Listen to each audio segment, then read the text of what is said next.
self-image is the culmination of all of the things that you believe to be true about you. It is the ideas that you have about yourself. And even though it has the word image in it, it actually has very little to do with what you look like on the outside. And so today I want to speak with you about your self-image and share with you 4 ways that you can cultivate a more positive self-image in your mind and change some of the negative things that you've believed to be true about yourself that may be holding you back from living your best life.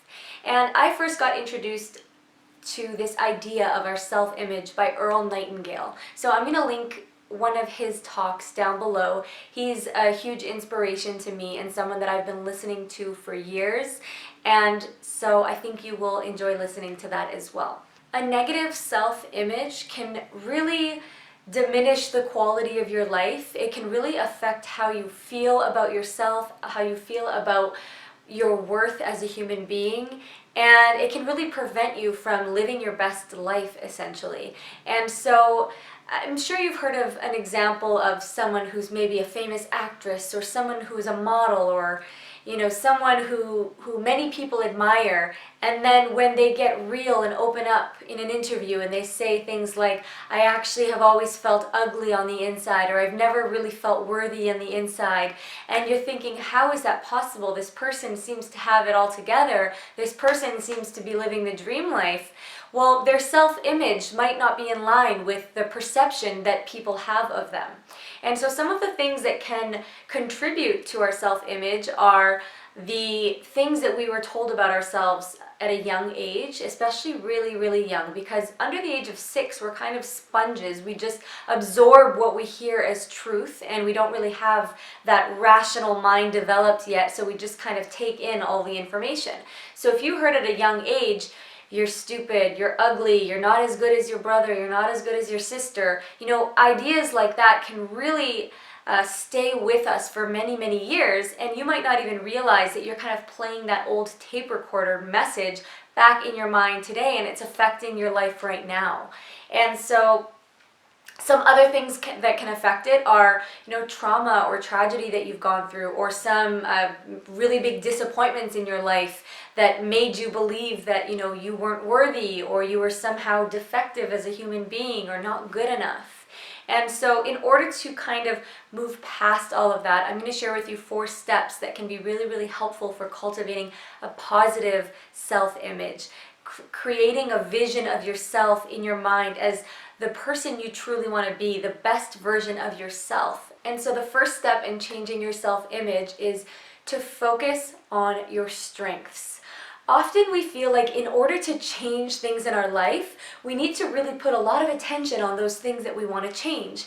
But sometimes this can actually just create more of that thing.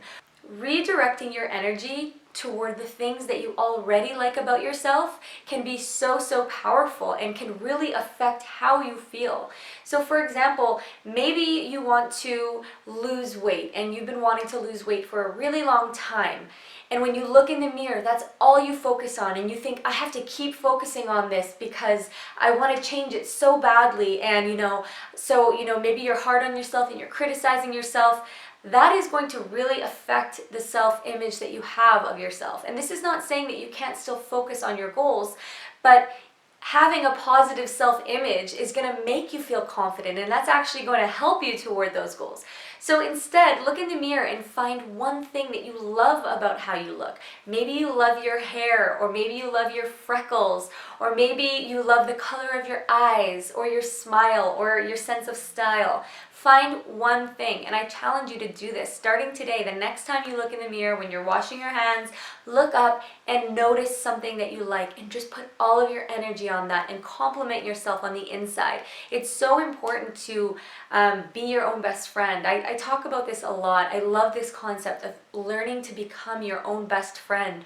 You need a cheerleader in your mind. You need to be on your own side, your own best friend, your own encouragement. And so instead of tearing yourself down because there's one thing about your physical appearance that you're not 100% happy with, see how different you feel when you actually learn to compliment yourself and take the time to appreciate something about who you are. And the same goes for your personal qualities. Maybe you have certain habits you want to break. Beating yourself up over not doing those things and not being that way yet only reinforces those negative ideas. Like saying, see, I knew I was lazy. My mom always told me I was lazy and I'm just proving her right. That's just it. I'm a lazy person. All you're doing with that is reinforcing that part of that self-image. And if that's what you want to change, if you want to change who you believe yourself to be, you need to focus on the things that you're already doing well. Encourage yourself, congratulate yourself, and just be like, go you, you've got this. You have to have that kind of attitude of, I do have great qualities and I'm going to choose to focus on those, because what I focus on in my life is what grows and what I'm inviting even more of into my life. And I just love this idea of being your own cheerleader, being your own best friend. That thing alone, if you really focus on doing that, will change your life, I guarantee. The second one is to forgive everything and everyone and make peace with the past. Let go of the past, because it is the past. Holding on to grudges, holding on to resentments of things that you did, things that you feel guilty about, so many of us are holding on to these memories of things and believing something that happened 10 years ago to be true about us still today. You're changing. You're a different person than you were back then. So if you did things that you're not proud of, if you acted in ways that, now you're like, well, I don't want to be that person anymore, then don't be that person. That was the past. You need to forgive yourself and really let that all go. You're only keeping that self-image alive when you feed into that message, when you constantly reinforce that message of, oh, well, I've always been this way. That's how I was. My high school teachers told me I was lazy. I was always messy with all of my notebooks, and I was always such a scatterbrain, so I'm just a scatterbrain. Stop reinforcing those words, those thoughts, and let them just go. Those are in the past. That's not you anymore. You get to decide who you are today, and you get to shape that self-image of who you are, and the more you focus on that, the more you will become that person. And that kind of leads me into my next one, and it is to watch your I ams. When you say I am, whatever follows that is powerful. So stop saying, I am lazy, I am always late, I am such a scatterbrain, I am terrible with finances. Stop saying that stuff. That is just doing you no favors, and again, it's reinforcing that self-image. Decide who you want to be. Decide how you want to feel about yourself. Think of getting up in the morning, looking at yourself in the mirror and being like, yes, I'm proud of myself. I'm happy to be you. I'm happy to be living this life, and I'm happy with who I am. And if you felt that way when you woke up tomorrow morning, what would those qualities that you possess be? What would that person be like? And say, I am that. So say, I am organized. I am a fantastic listener. I'm a fantastic friend. I am intelligent, I'm a quick learner. All of the things that you want to be, you have to tell yourself that you are that. And it might feel, bizarre at first to say those things. It might feel untrue at first, but you really have to watch the I ams, the negative I ams, because they're not helping you. And so that can just be a really, really powerful technique to start trying, and it's something that you can begin immediately.